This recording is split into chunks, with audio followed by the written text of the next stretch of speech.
Assalamu Walaikum. Hello friends, how are you? Welcome back to my new video.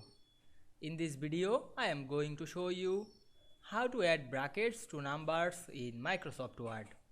Let's get started. Firstly, we have to open our Word document. Now we want to add brackets to number in this document. Go to the Insert menu. Click the Equation drop down menu and insert new equation. Then click the brackets drop down menu and insert any brackets. Now I insert the bracket. Then write numbers on the box. Write 1 plus 2 is equal to 3. Then we can see we added brackets to number very easily. I hope you enjoyed the video. Please like, comment, share and subscribe my channel. Thanks for watching.